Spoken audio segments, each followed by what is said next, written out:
بسم اللہ الرحمن الرحیم، اللہ کے نام سے شروع جو بہت مہربان رحم والا۔ والعصر ان الانسان لفی خسر الا الذین آمنوا وعملوا الصالحات وتواصوا بالحق وتواصوا بالصبر۔ اس زمانے محبوب کی قسم، بے شک آدمی ضرور نقصان میں ہے مگر جو ایمان لائے اور اچھے کام کیے اور ایک دوسرے کو حق کی تاکید کی اور ایک دوسرے کو صبر کی وصیت کی۔ اس کی روشنی میں ہم اس امر کا جائزہ لیں گے کہ انسان کی حقیقی کامیابی کیا ہے اور اللہ رب العزت کی بارگاہ میں ایک کامیاب اور کامران انسان کون ہو سکتا ہے۔ جہاں تک انسانی فکر اور اس کی سوچ کا تعلق ہے، اس نے کامیابی اور کامرانی کے کئی ذہنی پیمانے تراش رکھے ہیں اور بسا اوقات ایسا ہوتا ہے کہ وہ زندگی جو اللہ کی بارگاہ میں ناکامی ہے، انسان اپنی کوتا اندیشی کی بنا پر اسے کامیابی تصور کرتا ہے۔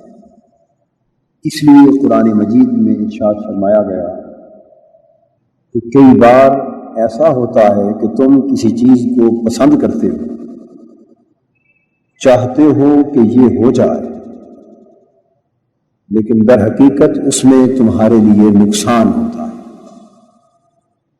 یعنی تمہاری نظریں کسی چیز کو بھلا دیکھتی ہیں، تمہیں کسی چیز کے اندر اچھائی کا پہلو نظر آتا ہے، لیکن واقعتاً اس میں تمہارے لیے اچھائی نہیں بلکہ برائی ہوتی ہے۔ اور کبھی ایسا ہوتا ہے کہ انسان کسی چیز کو اپنے لیے برا سمجھتا ہے، نقصان دہ سمجھتا ہے، لیکن اللہ رب العزت ارشاد فرماتے ہیں کہ اس چیز میں کبھی واقعتاً تمہارے لیے اچھائی اور نیکی ہوتی ہے۔ یہ تصور کہ انسان اپنی کج فہمی، عاقبت نا اندیشی اور کوتا اندیشی کی بنا پر کبھی کامیابی کو ناکامی سمجھنے لگے اور ناکامی کو کامیابی سے تعمیر کرنے لگے، یہ انسانی زندگی اور اس کی سوچ کے سبب سے دنیا میں ہوتا رہتا ہے۔ اس لیے اس سورہ عصر کے حوالے سے ہم نے انسان کی کامیابی اور کامرانی کا قرآنی معیار بیان کرنا ہے۔ قرآن کسے کامیابی قرار دیتا ہے اور کسے ناکام، کون سا انسان اللہ کی نظر میں کامیاب ہے اور کون سا ناکام۔ باری تعالی جل مجدہ اس حقیقت کا بیان ایک قسم سے فرماتے ہیں۔ اس بیان کا آغاز ایک قسم سے ہو رہا ہے۔ فرمایا والعصر، قسم ہے زمانے کی۔ یہاں زمانے کی قسم کھانا در حقیقت بیان ہونے والے مضمون پر زمانے کو گواہ بنانے کے مترادف، یعنی جو حقیقت ہم بیان کر رہے ہیں زمانہ اس پر گواہ ہے، زمانہ اس پر شہادت دے رہا ہے۔ والعصر، قسم ہے زمانے کی۔ زمانے کو عربی زبان میں دہر بھی کہتے ہیں اور عصر بھی کہتے ہیں۔ اور زمانے کو باری تعالیٰ نے اس حد تک حقیقتوں کو آشکار کرنے والا، حقیقتوں کی نشاندہی کرنے والا اور اس کے گزرنے کے ساتھ ساتھ حق اور باطل کو جدا جدا کرنے والا، اچھائی اور برائی کو واضح کر دینے والا اور خیر و شر میں دو ٹوک فیصلہ کر دینے والا قرار دیا ہے۔ کہ ارشاد فرمایا گیا لا تسبوا الدہر فإن الدہر هو اللہ، لوگوں زمانے کو گالی نہ دیا کرو، اس لیے کہ یہ زمانہ ہی اللہ یعنی اللہ کی قدرتوں کا مظہر ہے۔ یہ مجازاً استعمال کیا گیا۔ ہماری عادت یہ ہے کہ جب ہم سے کچھ بن نہیں پڑتا اور ہماری کوششیں اور کاوشیں کسی ہماری کوتاہی اور غلطی اور نقص کے سبب سے نتیجہ خیز نہیں ہوتی یا ہماری خواہشات نفسانی ہمارے منشا کے مطابق پوری نہیں ہوتی، تو ہم زمانے کو برا بھلا کہتے ہیں، ہم حالات کا شکوہ کرتے اور زمانے کو گالی دیتے۔ اللہ رب العزت نے انسان کی اس سوچ کی اصلاح کے لیے فرمایا کہ زمانے کو، وقت کو اور حالات کو کبھی گالی نہ دو، اس لیے کہ زمانے میں کوئی نقص نہیں ہے، وقت میں فی نفس ہی کوئی گناہ نہیں، زمانہ ایک ہے، شروع سے یہی ہے، آج بھی وہی ہے اور بعد میں بھی یہی رہے گا۔ فی نفس ہی وقت میں کوئی برائی نہیں، برائی در حقیقت کوتاہی اور کمی اور کمزوری در حقیقت تمہارے اپنے اعمال میں، تمہاری اپنی نیتوں میں، تمہارے اپنے احوال میں ہوگی۔ تو انسان کا طریقہ یہ ہے کہ وہ ظلم و جہول ہونے کی بنا پر نقائص کو، خرابیوں کو اپنے اندر تلاش کرنے کی بجائے دوسرے کی طرف منسوب کرتا ہے۔ وہ کہتا ہے کہ میرے ساتھ جو یہ ہوا اس کا سبب وہ فلاں شخص بنا، میرے ساتھ جو یہ زیادتی ہوئی، کہ میں جو ناکام رہا اس کا سبب وہ دوسرا شخص بنا، اس کا سبب وہ حالات بن گئے، اس کا سبب یہ وقت ہو گیا۔ تو انسان بجائے اس کے کہ اس کوتاہی، کمزوری اور کمی کو اپنے اندر تلاش کرے، وہ اسے دوسروں کی طرف منسوب کرتا ہے۔ اور جب انسان اپنی کمزوریوں کو دوسرے کی طرف منسوب کرتا ہے تو پھر وہ کبھی بھی اپنی اصلاح کا سامان حاصل نہیں کر سکتا۔ اس لیے فرمایا لا تسب الدہر، اے انسان تو زمانے کو گالی کیوں دیتا ہے، کیوں زمانے کو برا بھلا کہتا ہے، زمانے سے شکوہ کیوں کرتا ہے؟ یہ زمانہ تو اللہ کی قدرتوں کا مظہر ہے، یہ اللہ کی شاہکار تخلیق ہے، اور جو اللہ رب العزت کا منشا ہے وہ زمانے سے ظاہر ہو جاتا ہے۔ تو دہر بھی زمانے کو کہتے ہیں اور عصر بھی زمانے کو کہتے ہیں، لیکن دونوں کے استعمال میں معنوی اعتبار سے ایک فرق ہے۔ دہر کا لفظ جب زمانے کے لیے استعمال ہوگا تو اس میں زمانے کی جامعیت، زمانے کی ہمگیریت، زمانے کی کلیت، زمانے کی آفاقیت اور زمانے کی ابدیت کا تصور پایا جائے کہ زمانہ وہ شے ہے جو ہمیشہ سے ہے اور ہمیشہ رہے گا، زمانہ وہ شے ہے جو ہر چیز کو حاوی ہے۔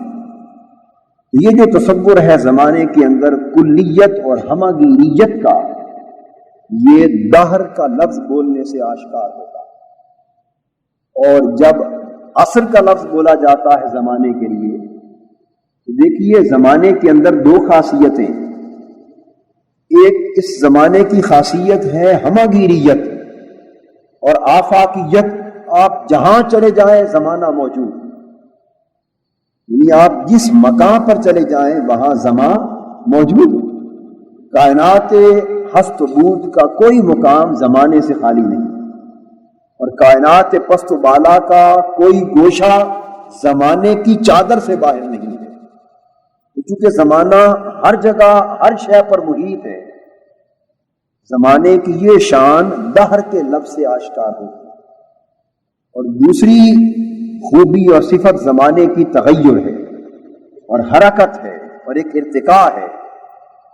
ایک شاعر نے کیا خوب کہا ہے کہ ثبات ایک تغیر کو ہے زمانے میں، کہ زمانہ کے اندر جو تغیر ہے یہ وہ چیز ہے جو کبھی ختم نہ ہوگی اور کبھی بند نہ ہوگی، ورنہ ہر چیز اس کائنات میں آتی ہے چلی جاتی ہے، وجود میں آتی ہے ختم ہو جاتی ہے، ہر چیز میں تغیر رد و بدل ہوتا رہتا ہے، لیکن تغیر، حرکت، ارتقاء، سفر کا تسلسل، یہ وہ چیز ہے جو ہمیشہ قائم اور دائم رہتی ہے۔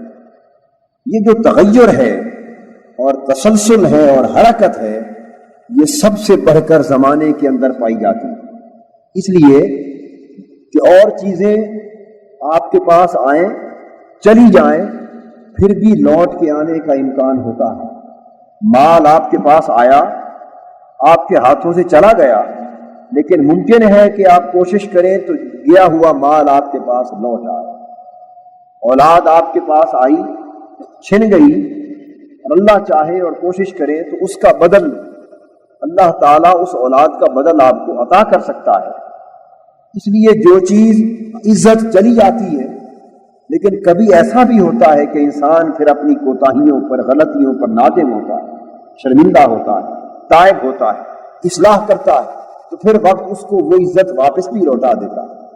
یعنی کائنات کی ہر چیز اور ہر متاع اس میں آنا جانا رہ سکتا ہے، جو چیز چلی جائے امکان ہے کہ وہ لوٹ کے آپ کے پاس آ جائے، لیکن زمانہ یہ ہے کہ جو لمحہ زمانے کا ایک بار گزر گیا وہ کبھی بھی لوٹ کر آپ کے پاس نہیں آ سکتا۔ وہ کل جو کل کو بیت چکا ہے وہ نہ آج لوٹ سکتا ہے نہ آنے والے کل میں لوٹ سکتا ہے۔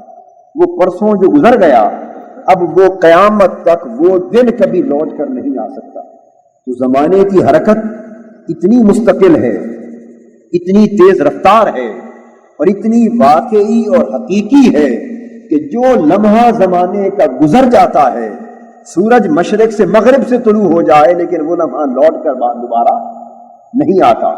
تو لمحہ وقت کا اس نظام قدرت میں، اس نظام فطرت میں کبھی بھی لوٹ کر نہیں آتا۔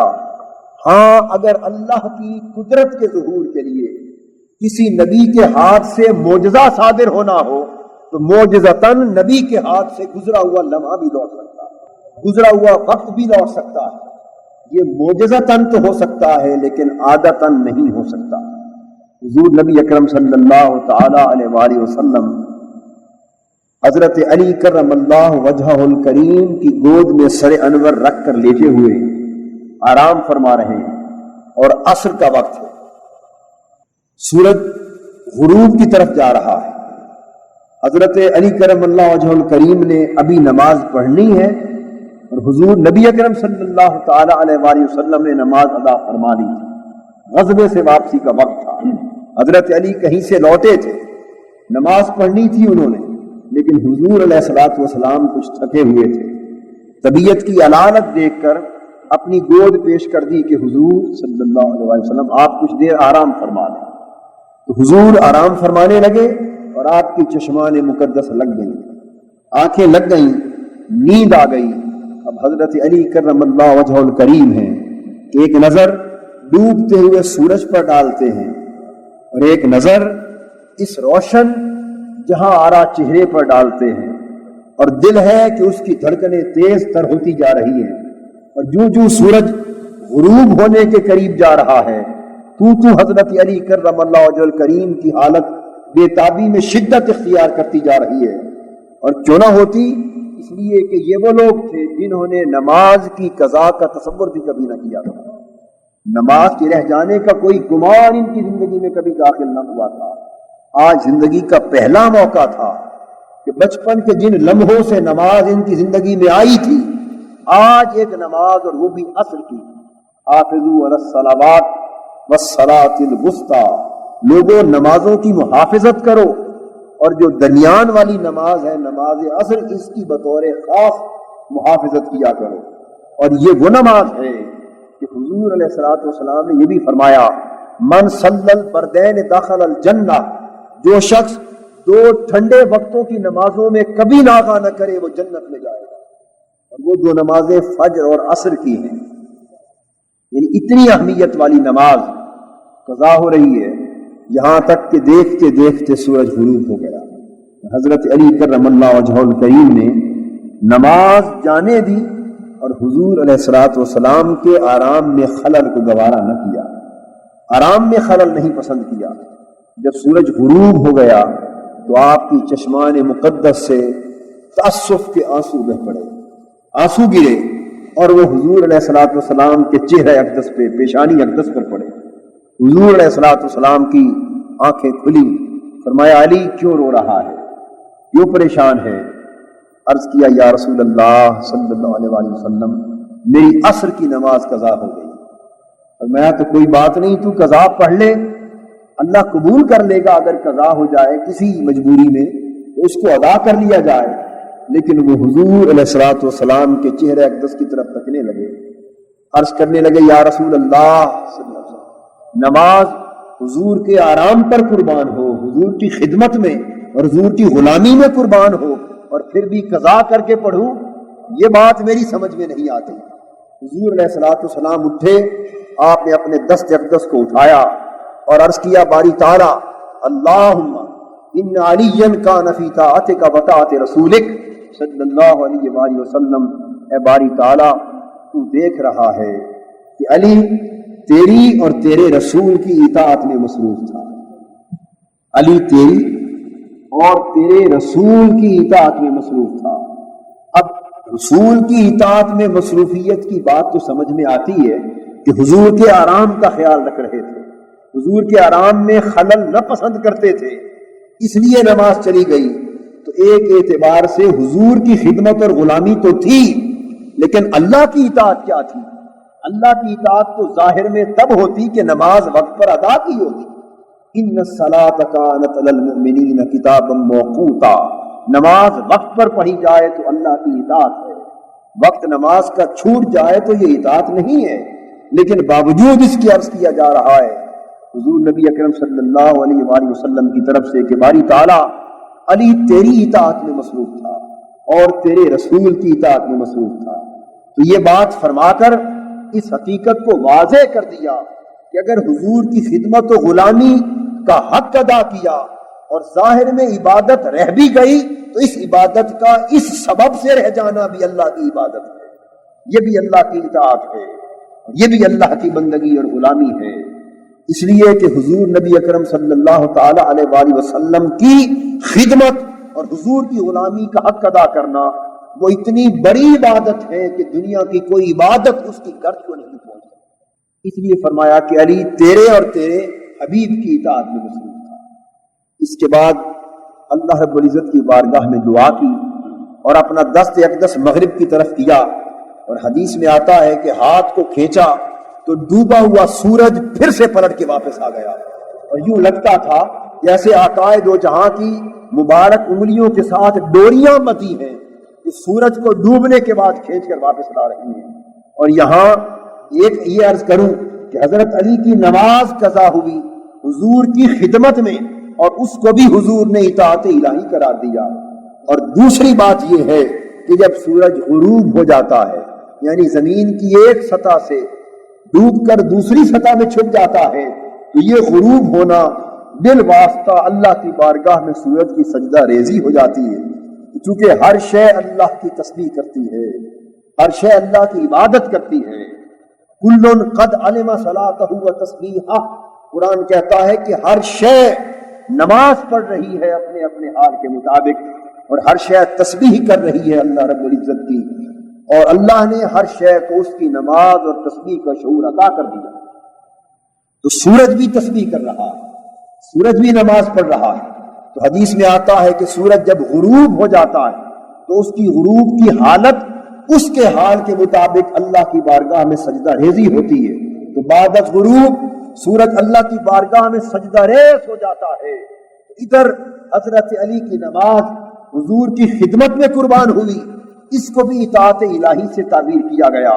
ادھر سورج بعد از غروب اپنے حال کے مطابق رب کے سجدے میں مصروف ہوا، حضور کے ہاتھ اٹھ گئے، وہ سجدہ چھوڑ کر واپس لوٹ آیا۔ حکم ہوا کہ سورج تیرا سجدہ کرنا میری بارگاہ میں اپنی جگہ بجا، لیکن میرے حبیب کا منشا یہ ہے کہ اسی حالت کو چھوڑ کر واپس لوٹ آ، تاکہ پہلے وہ اپنے غلام علی کا سجدہ ادا کروا لے، پھر تو سجدے کے لیے لوٹ آ۔ سورج واپس آ گیا۔ اب یہاں حدیث کا یہ پورا واقعہ میں نے اس لیے عرض کیا کہ یہاں اس اصول کو میں بیان کر سکوں جس کے ضمن میں یہ بات چلی تھی۔ میں یہ عرض کر رہا تھا کہ گزرا ہوا وقت کبھی لوٹ نہیں سکتا، لیکن اگر معجزتاً اللہ رب العزت اپنے نبی کے ارادے اور منشا سے چاہے تو نبی کے معجزے سے گزرا ہوا وقت بھی لوٹ سکتا ہے۔ جس طرح نبی کے معجزے سے